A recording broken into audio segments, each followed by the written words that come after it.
पैसे बचाने के लिए जीवन में कभी न करें। ये गलती 1 नंबर सबसे पहले, धैर्य नहीं रखना। एक बार बिल गेट्स और वेरोन बैबेट एक साथ बात कर रहे थे।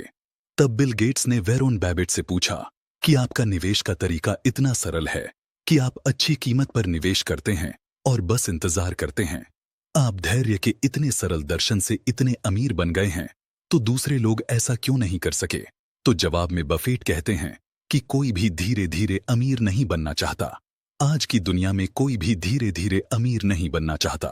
हर कोई रातों रात अमीर बनना चाहता है और हमें बस यही लगता है कि हमें जल्द से जल्द कहीं से पैसा मिल जाए। अगर हम कहीं निवेश करते हैं तो हमें जल्द से जल्द सबसे अच्छा और उच्च रिटर्न मिले और फिर हम बहुत जल्दी अमीर बन जाएंगे। लेकिन यह इतना आसान नहीं है। अगर आप कहीं भी निवेश करते हैं तो आपको लंबी अवधि के लिए निवेश करना चाहिए और धैर्यपूर्वक इंतजार करना चाहिए। और यही कारण है कि कई लोग निवेश करने के बारे में सोचते भी नहीं हैं, क्योंकि उन्हें लगता है कि इसमें बहुत जोखिम है। धीरे धीरे अमीर बनने से क्या फायदा होगा, और इस प्रक्रिया में कोई कभी अमीर नहीं बन सकता। इसलिए वो एक शॉर्ट टर्म रास्ता अपनाते हैं, लेकिन इस तरह से कोई अमीर नहीं बन सकता है। हमें अमीर बनना है, लॉन्ग टर्म निवेश ही करना चाहिए। गलती नंबर 2, अमीर दिखने और अमीर होने के बीच का अंतर होता है। हमारे साथ समस्या यह है कि हम दूसरों को दिखाने में अधिक रुचि रखते हैं। हमारा मानना है कि अगर हमारा पड़ोसी नई कार खरीदता है तो हम भी नई कार खरीदते हैं और हमें बस नया फोन बाजार में लॉन्च होते ही खरीदना होता है। अब भले ही यह कितना भी महंगा हो, लेकिन आप खुद से एक सवाल पूछें कि इसकी वास्तविक कीमत क्या है। क्या आपको उस महंगे फोन की जरूरत थी या नहीं? बहुत से लोग ऐसे होते हैं जिनका पूरा जीवन पैसों पर ही निर्भर होता है। ईएमआई पर लाखों की चीजें खरीदते रहते हैं, लेकिन सिर्फ दिखावे के लिए ही क्यों? अब सबसे बड़ी समस्या यह है कि हमारे समाज में लोग इस बात को लेकर चिंतित रहते हैं कि उनके पास कितना बड़ा घर है या उनके पास कितनी बड़ी कार है। लेकिन इसके कारण लोग अमीर दिखना चाहते हैं, इसलिए वे बड़े घर और कारें रखते हैं ताकि अमीर दिख सकते हैं। लेकिन असल में हम यूं ही अमीर नहीं बन जाते। इसलिए अगर हम अपनी आर्थिक जिंदगी को पटरी पर लाना चाहते हैं तो हमें अमीर दिखने के नहीं, बल्कि अमीर बनने के तरीकों के बारे में सोचना होगा। नंबर 3, फजूल के खर्च, shopping. New year sale, Diwali sale या डिस्काउंट सेल का नाम सुनते ही हमें बस ऐसा ही लगता है मानो कोई हमें मुफ्त में चीजें दे रहा हो और हम बिना सोचे समझे शॉपिंग करने लग जाएं। सेल के नाम पर हम एक ही चीज खरीदनी होती है, लेकिन साथ ही 3-4 और चीजें भी खरीद लेते हैं। और शायद ऐसा ही कुछ, जिन चीजों की हमें जरूरत भी नहीं थी, वो हमें थोड़ी सस्ती कीमत पर मिल रही थीं, इसलिए हमने उन्हें खरीद लिया। आपने कई लोगों को देखा होगा कि उन्हें 20 रुपए का मोबाइल खरीदना होता है, लेकिन सेल में उन्हें 70,000 रुपए का मोबाइल 50,000 रुपए में मिल रहा है। तो वो लोग 50,000 रुपए का मोबाइल खरीदते हैं और सोचते हैं कि हमने 20,000 रुपए बचा लिए। नहीं, आपने 30,000 रुपए ज्यादा खर्च किए हैं। जहां उनका काम 20,000 रुपए के मोबाइल से चल रहा था, लेकिन उसकी जगह उन्होंने 50,000 रुपए का मोबाइल खरीद लिया है। शायद इतना महंगा मोबाइल उन्हें इसकी जरूरत भी नहीं थी, लेकिन अब क्या करें, जो कुछ भी सेल में उपलब्ध था। इसलिए कई लोग सेल के नाम पर खुद को फायदा पहुंचाने के बजाय खुद को ही नुकसान पहुंचा लेते हैं।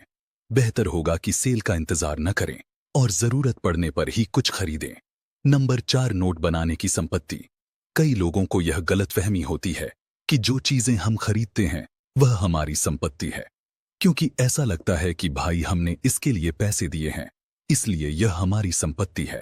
लेकिन नहीं, संपत्ति वह चीज है जिसकी कीमत कभी बढ़ती नहीं बल्कि घटती है। जिस घर में आप रहते हैं उसकी कीमत उतनी ही है जितनी आपने उसे खरीदा है। आपको लगता है कि यह मेरी सबसे बड़ी संपत्ति है, लेकिन क्या आप हैं कभी इसे बेचने जा रहे हैं या नहीं? यदि उत्तर नहीं है तो यह आपकी संपत्ति नहीं हो सकती, क्योंकि इससे आपको कोई आय नहीं होती है। ऐसा नहीं होने वाला है। इसलिए अगर आप अपने पैसे का प्रबंधन सही तरीके से करना चाहते हैं तो आपको पता होना चाहिए कि आपके पास कितनी संपत्ति है जो आपको पैसा देगी। नंबर 5, बहुत ज्यादा कर्ज लेना। अगर आप जीवन में आर्थिक स्थिरता चाहते हैं तो सबसे पहले आपको अपने रास्ते की सबसे बड़ी बाधा को दूर करना होगा, और वह चीज है आपके लोन यानी आपके कर्ज। जैसा कि मैंने पहले भी कहा था कि अमीर दिखने और अमीर होने में बहुत बड़ा अंतर है। आज के समय में कर्ज की वजह से कोई भी व्यक्ति अमीर दिख सकता है। यह एक ऐसी जगह है जहां से आपको तुरंत लोन मिल सकता है, जिससे हर व्यक्ति आज के समय में अमीर दिख सकता है। अमीर दिखना कोई बड़ी बात नहीं है। अगर आपको महंगा मोबाइल चाहिए तो लोन लीजिए। अगर आप बड़ा घर चाहते हैं तो होम लोन लें। अगर आप महंगी कार चाहते हैं तो कार लोन लें। हर चीज के लिए सही समय पर लोन मिल जाता है। और उत्तर देव एनएसआई अपनी किताब दी टोटल मनी मेकओवर में कहते हैं कि अगर आपका खर्च आपकी आय का 30% से ज्यादा है तो मान लीजिए कि आप आर्थिक रूप से नियंत्रण से बाहर हैं। आपको आने वाले 10 सालों में आपको किसी आर्थिक परेशानी का सामना करना पड़ सकता है, तो कोई भी कर्ज सोच समझ कर लेना चाहिए। जहां तक संभव हो हमें कर्ज से बचना चाहिए। नंबर 6, इमरजेंसी फंड को नजरअंदाज करें। इमरजेंसी फंड वह फंड होता है जो किसी भी आपातकालीन स्थिति में काम आता है। कि अगर किसी क्षेत्र में आपकी नौकरी छूट जाए या घर पर कोई बड़ी मेडिकल समस्या हो तो ऐसी स्थिति में यह फंड काम आता है। और यह फंड आपके मासिक खर्च का कम से कम 3 गुना होना चाहिए। बहुत से लोग सोचेंगे कि मैं अच्छा हूं, मेरे पास एक विशेष नौकरी या व्यवसाय है, मुझे आपातकालीन निधि की आवश्यकता क्यों है। लेकिन लेखक डेव रम अपनी पुस्तक द टोटल मनी मेकओवर में कहते हैं कि बुरा समय कभी भी आ सकता है, इसलिए हमें ऐसी स्थितियों के लिए हमेशा तैयार रहना चाहिए। लेकिन ज्यादातर लोग इसके बारे में सोचते भी नहीं हैं। तो वे सोचते हैं कि हम कभी भी आपातकाल का सामना नहीं कर सकते, और जब वास्तविक आपातकाल आता है तो उनकी स्थिति तंग हो जाती है।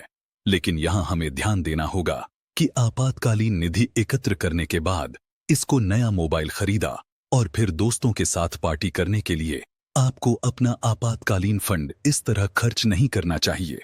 इसलिए अगर आप अपने मासिक खर्च का 3 गुना फंड इकट्ठा कर लें तो यह भविष्य में आपकी मदद कर सकता है। नंबर 7, सिंगल इनकम स्ट्रीम पर निर्भर रहना। अगर आप सिंगल इनकम स्ट्रीम पर निर्भर है और केवल अपने वेतन का इंतजार करते रहते हैं, यदि ऐसा है तो आपको अपनी सिंगल इनकम सोर्स से बाहर निकलना होगा और नई इनकम के सोर्स को क्रिएट करना होगा। अपने लिए आय के अधिक स्रोत खोजने होंगे। लेकिन अगर आप कमाने के एक ही तरीके पर निर्भर रहेंगे तो आप खुद को आर्थिक रूप से असुरक्षित पाएंगे। आप हमेशा यही सोचते रहेंगे कि अगर मेरी नौकरी चली गई तो क्या होगा, मैं अपना खर्चा कैसे चलाऊंगा, और इसी डर के कारण आप कोई भी काम करने को तैयार हो जाते हैं। अगर आपका बॉस ऐसा करेगा, आप उसकी बातें सुनते रहेंगे, और इसके साथ ही अगर आप पर कोई बेमतलब का कर्ज होगा तो आप और भी फंसेंगे और अपनी नौकरी बचाने के लिए सब कुछ करते रहेंगे और बॉस की बात मानते रहेंगे। और इसके कारण आपका मानसिक और शारीरिक स्वास्थ्य दोनों ही खराब होता रहता है, क्योंकि आपको वह काम करना बंद कर देना चाहिए जो आपको बिल्कुल भी पसंद नहीं है, लेकिन आप चाहते हैं कि आपके लोन की ईएमआई समय पर भरी जाए। यदि आप कभी भी एक ही आय स्रोत पर निर्भर नहीं रहना चाहते हैं तो आपको अपना कोई पार्ट टाइम बिजनेस शुरू करना पड़ेगा।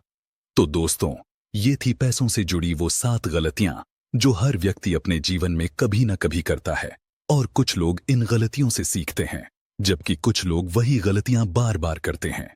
अगर आप चले जाते हैं और अपनी आर्थिक जिंदगी पूरी तरह से बर्बाद कर देते हैं, तो अगर आप हमेशा स्मार्ट वित्तीय फैसले लेना चाहते हैं तो इन गलतियों को करने से बचें, तभी आप अपनी आर्थिक गाड़ी को दोबारा पटरी पर ला पाएंगे। तो दोस्तों, मुझे उम्मीद है कि इस वीडियो से आपको बहुत कुछ सीखने को मिला होगा। अगर आपको यह वीडियो पसंद आया है तो इस वीडियो को लाइक करें और चैनल को सब्सक्राइब करना न भूलें, और साथ ही बेल नोटिफिकेशन भी ऑन कर लें ताकि आप कोई भी वीडियो मिस न करें और अधिक पाएं। अधिक लोगों तक साझा करें। देखने के लिए धन्यवाद।